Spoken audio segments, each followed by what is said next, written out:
Jadi teman-teman, di sini saya hanya mengkritik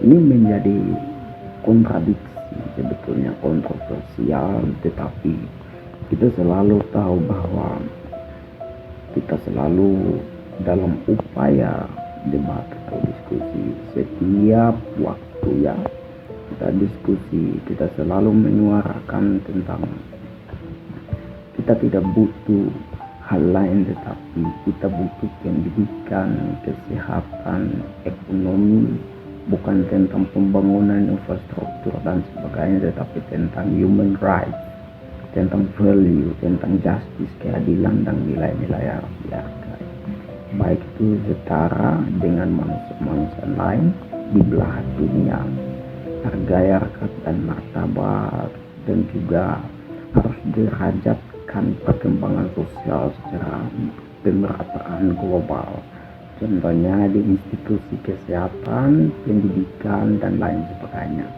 Kita selalu merespon. Menurut saya begini, kalau kita berpikir tentang kesehatan, marilah kita sebagai mahasiswa belajar dengan giat untuk membangun bangsanya kita sendiri. Karena kita meminta di sana saja itu sama halnya kita menyerahkan diri, sama halnya kita yang tidak punya konteks serta paradigma berpikir. Sebetulnya orang Papua ini hebat loh, kita ini pernah dididik oleh zaman Belanda, tapi pikiran itu saja, tetapi tidak ada perkembangan sama sekali. Ini yang harus menjadi suatu cikal bakal mahasiswa serta dengan dalam birokrasi pemerintahan, baik itu legislatif, eksekutif maupun yudikatif. Jadi selalu kita meminta dan sebagainya.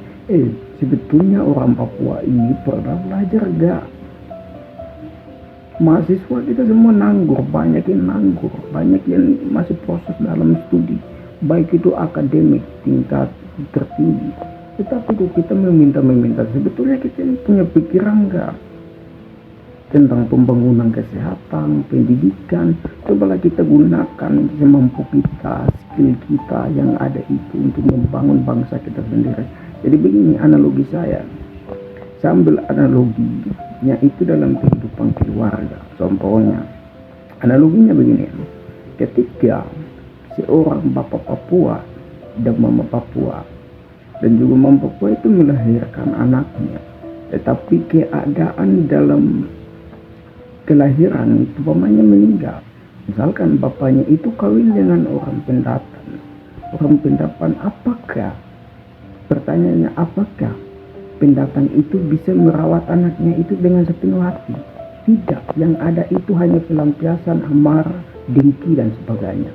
Yang ada itu hanya rasialisme, yang ada itu hanya diskriminalisasi dan marginalisasi, teman-teman dan kawan-kawan. Jadi di sini saya berupaya untuk mengatakan bahwa misalkan bangsa kita ini, institusi kesehatan ini dipimpin atau ruang medisnya itu dikuasai oleh pendatang, berarti yang ada itu diskriminalisasi dan marginalisasi.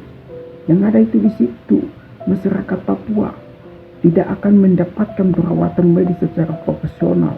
Itu fakta, realita yang terjadi di RUSD Nabire yang terjadi. Karena itu orang Papua tidak mau kan? Orang Papua tidak mau. Kita hanya minta dan minta.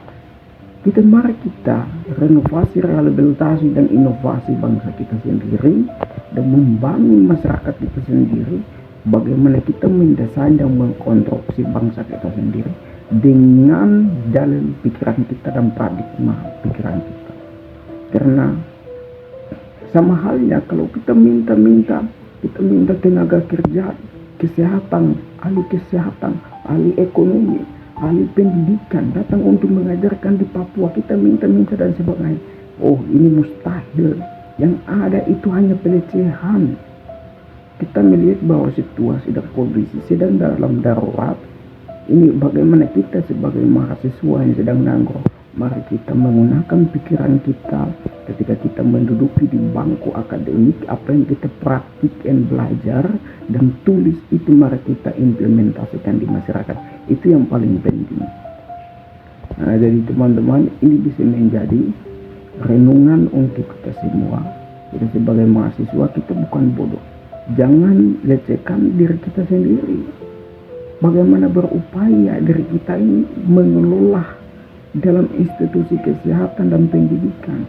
Mari kita bergabung dan membangun.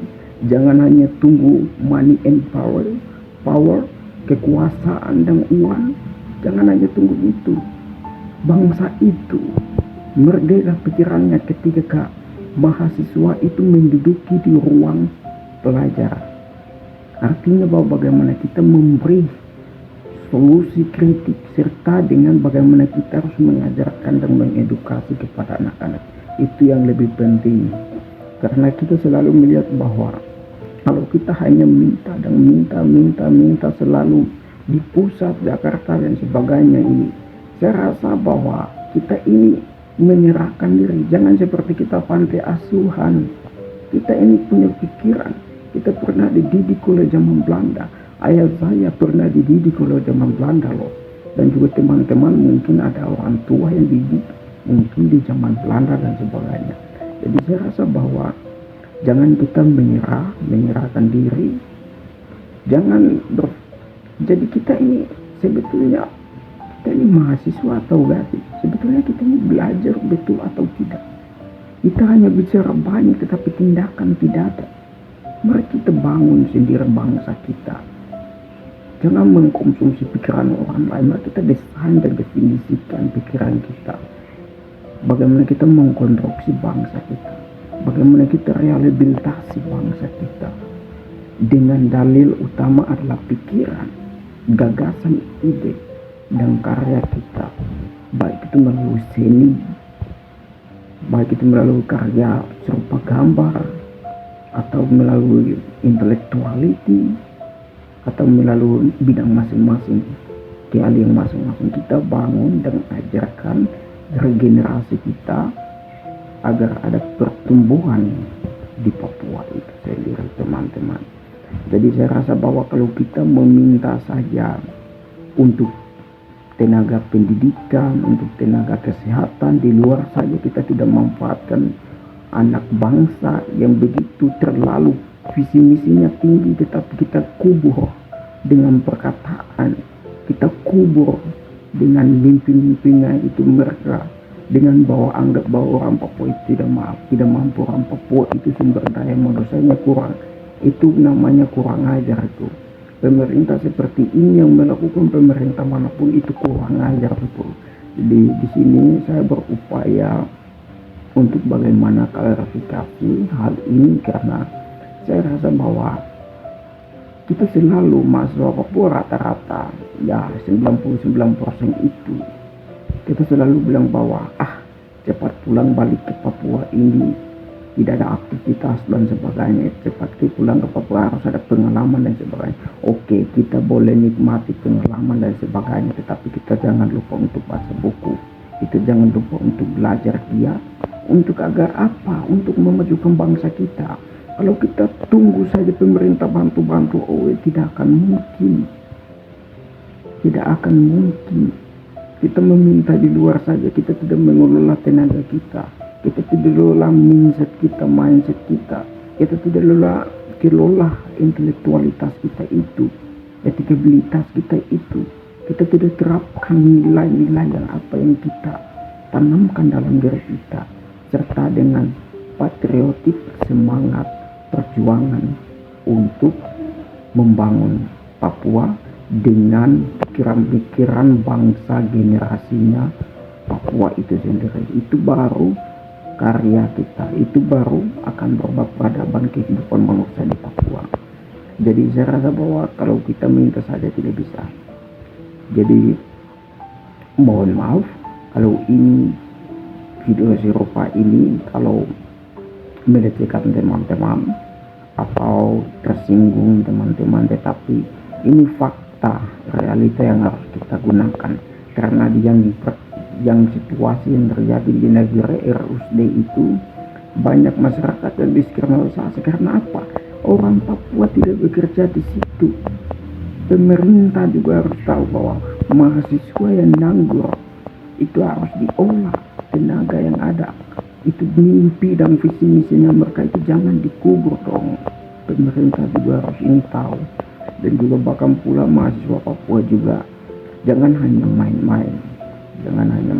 Kita baca satu paragraf kita merasa bahwa kuasai ilmu pengetahuan. Jangan begitu dong. Jangan begitu. Jadi kita harus tunjukkan skill kita, kemampuan kita, dan kehebatan kita, karya kita, dan seni kita terhadap semua orang, bahwa orang Papua itu bukan bodoh. Ini yang saya selalu lawan, bahwa ketika orang Papua itu dianggap, jadi banyak orang yang di sini bilang bahwa wah, kamu ini berbeda dari teman-teman lain.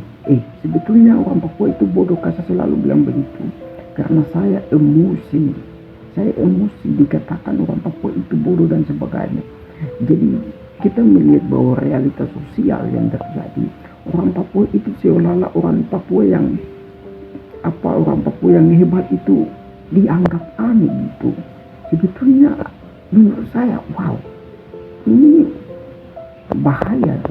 Jadi saya rasa bahwa dengan berdasarkan kemampuan skill serta ilmu pengetahuan, banyak orang yang dia akan hargai, dan melalui intelektualitas yang kita bisa mendobrak pilar demokrasi yang menjadi hantu kekuasaan dan hantu eksploitasi dan deforestasi besar-besar. Itu saja, terima kasih teman-teman. Jika ada yang tersinggung atau jika ada yang persepsi lain atau definisi lain tentang saya minta maaf. Salam.